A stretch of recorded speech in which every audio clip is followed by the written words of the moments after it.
Have you checked the children? You're a little mad sometimes. Hi, I'm Chucky. Wanna play? Sometimes that is better. You're gonna need a bigger boat. What's up, everyone? Welcome back to the Horror Show. I'm Cecil Laird. Robert Duell. We are back doing another patron-requested review. This is for The Fog, the original 1980 The Fog by John Carpenter. This one was requested by Seth T. Miller. Thank you very much, Seth, for requesting this. He's actually the reason that we did all those Howling movies. Oh, I remember. Yeah. I remember. I remember, Seth. I remember you, buddy. So we are here to talk about The Fog. Now, I'll be honest with you. When he requested this, I was like, oh boy. Because I had only watched this movie once previous to this. And I watched it probably about 10 years ago. And I think it was one of those times where I just watched it and I wasn't in the right mood for it. I wasn't in the mood for a horror movie or anything because I did not like the movie. Okay. I did not remember, I was like, this movie, I'm not excited to revisit this because I remember not enjoying both it and the remake. I was like, neither one were good movies to me. This time around, I have to eat my words a little bit, whatever words those were, because I don't think we ever did a review for them, but I actually quite enjoy this, and I now definitely see why it is the sort of tent pole of horror that it is from the early 80s. It's a really well-made movie. What it's got going for it is it's a really good story for a horror movie. Yep. It's a classic kind of thing, and in fact, it's actually what the Garfield cartoon that I loved growing up, Garfield's Halloween, was kind of based on, was the Haunted Pirates. Oh, okay. I was like, I made that connection halfway through. I was like, damn, I didn't even realize that. So I quite enjoyed this. I do think that the dude from Halloween 3 and Jamie Lee Curtis's Tom Atkins? Tom Atkins and Jamie Lee Curtis's romance is so egregiously forced. Oh, that yeah. it's Well, it starts terrible. off basically, I'm just giving you a ride somewhere, and next you're in my bed. Yeah, it's just, that's so But hey, Tom so Atkins, bad. he's a fucking handsome devil, though, back in the day. Whatever. Nonetheless, not that handsome. But anyway, outside of that, I think the movie is top tier. I really enjoy this film. Oh, most definitely. And actually, I actually watched the 2005 the remake with Tom Welling I first. want to now, but I watched that first before I had actually watched the original. Oh, okay. And everything. So that was my comparison back in the day. And I even before watching the 80s version, I didn't even like the remake. Yeah. The remake was god awful. Yeah. And you could see basically how, like, even still with the original, like, there wasn't too much in, like, the gore department and everything, but even still, it was basically that PG-13 resurgence of old horror movies. You could see how much they neutered it down. But no, it was really nice to actually go back and rewatch this, because it's been maybe about 10 years and everything since I've watched this and everything. Okay. But even still, back in the day, like, I remember enjoying this. And now that I'm older and everything like that, I was able to kind of focus a little bit more on like story and little details like that. I found this to be extremely enjoyable. Yeah. Like, I like this more, I think, than I originally did when I first watched it. Just because even between like the light little fog effects and everything, are ghost demons, whatever you want, pirate demons, whatever. They didn't show much, but it was still very effective. They actually made what was the scariest thing about the Salem's Lot movie? They made the cornerstone for the scares in this movie. That kid rapping on the window, trying to, like, being let in, was just the cornerstone of the scares in this. Because you got the meat hook and everything. The pirates, the pirates rapping on the door, and like, are they going to answer it? Are they going to answer it before 1 o'clock? And so, like, it's if you didn't know what the story is, there's this coastal town on the East Coast that has this curse on it, apparently, that they don't even know about. It's a 100-year-old curse or something like that, where there were pirates that were searching for their gold, and now apparently these pirates are ghosts roaming the waters. Well, it was basically they shipwrecked him because the original 6 crew had leprosy. Oh, okay, and everything. that's right, because they're leper pirates. Yeah, because they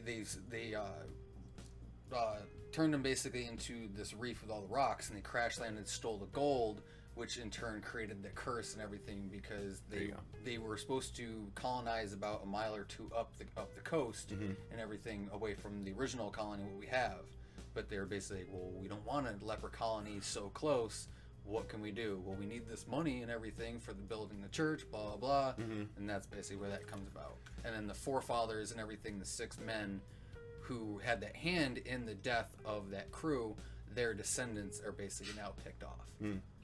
So yeah, and the fog rolls in, and the ghost leper pirates can get you from 12 to 1, and then they disappear. And it's really cool. Like, it doesn't happen all the time. It's like every however many years, but it happens for a number of nights in a row, and they have to try and break the curse. And it's cool old school horror with an actual story. There's a curse to be broken, and it doesn't feel like when there are curses to be broken in movies, oftentimes you're like, it's just the fog.